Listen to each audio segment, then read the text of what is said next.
Bonjour Benoît, Gaël de la Drôme provençale. Je t'appelle pour avoir tes conseils sur la crème brûlée et comment les réussir sans qu'elle soit ni trop liquide ni trop granuleuse. Merci à toi. Bonjour Gaël, bonjour à tous.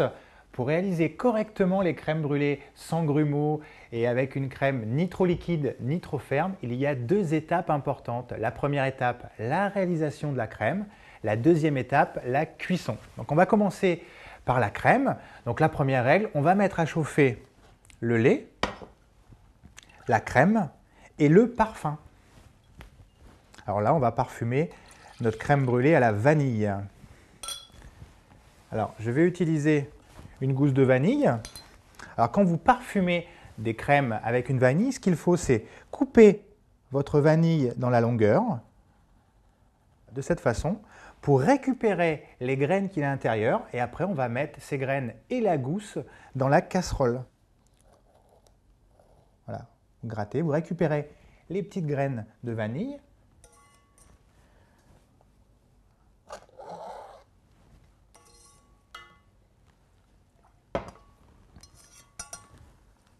Voilà, donc là on a le lait, la crème, la gousse de vanille.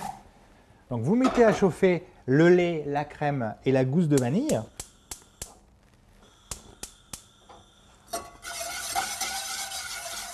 Donc pour bien faire infuser notre vanille dans le lait. On préchauffe le four, donc un four préchauffé à 100 degrés, donc c'est important. Le four est préchauffé à 100 degrés pour cuire les crèmes brûlées.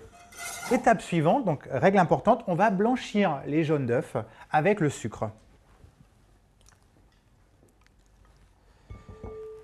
Hop. Et sucre semoule. Mon petit fouet. Donc là, bien mélanger le sucre avec les jaunes. Voilà, les jaunes sont prêts. Légèrement blanchi.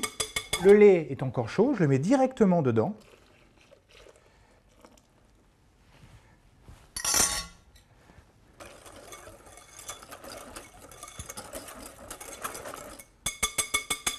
Voilà, et là on a préparé notre appareil à crème brûlée. Je vais prendre une petite louche et je vais enlever la petite écume qu'il y a sur l'appareil.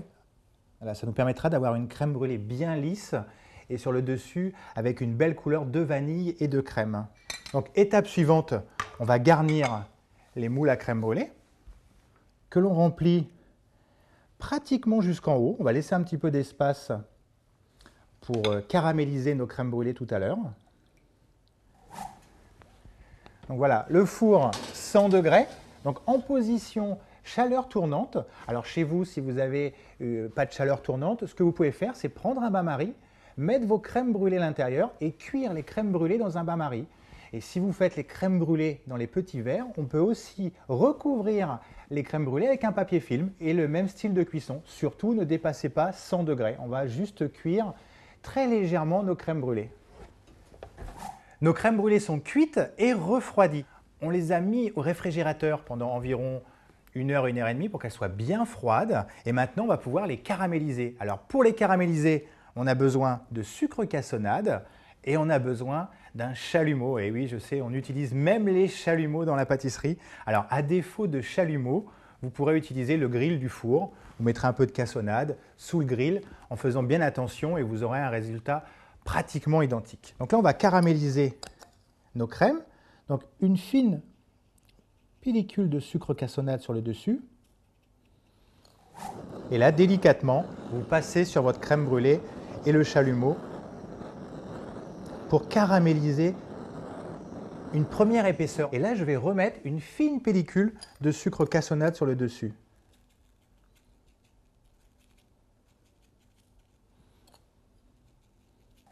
Je reviens avec le chalumeau. Alors, nos deux crèmes brûlées sont terminées. Alors après, avec l'appareil à crème brûlée, il y a beaucoup d'utilisations. Alors par exemple, parfumer la crème brûlée avec du fruit. Donc vous mettez un petit peu de sirop de fruits de votre choix, framboise, fraise, un petit peu de pulpe, éventuellement un tout petit peu de colorant. Et dedans, alimentaire bien sûr, et dedans vous avez une couleur orangée et très fruitée. C'est aussi agréable. Donc à la vanille, on l'a vu ensemble, au chocolat. Donc là, le même liquide à la place de la gousse de vanille, un petit peu de cacao en poudre, des petits gâteaux. Alors là, quand on a notre appareil à crème brûlée qui est préparé, on prend un petit moule en silicone, on met l'appareil dedans, on cuit au four à 100 degrés, même façon. À la sortie du four, la seule différence, c'est que l'on met le moule au congélateur. Et une fois que c'est bien surgelé, on caramélise et on pose sur un biscuit, sur un macaron.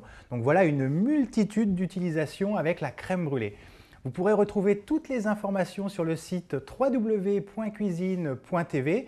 Gaël, j'espère que j'ai répondu à votre question pour avoir une crème brûlée sans grumeaux, ni trop liquide, ni trop ferme. Et quant à moi, je vous dis à bientôt pour une nouvelle astuce en pâtisserie.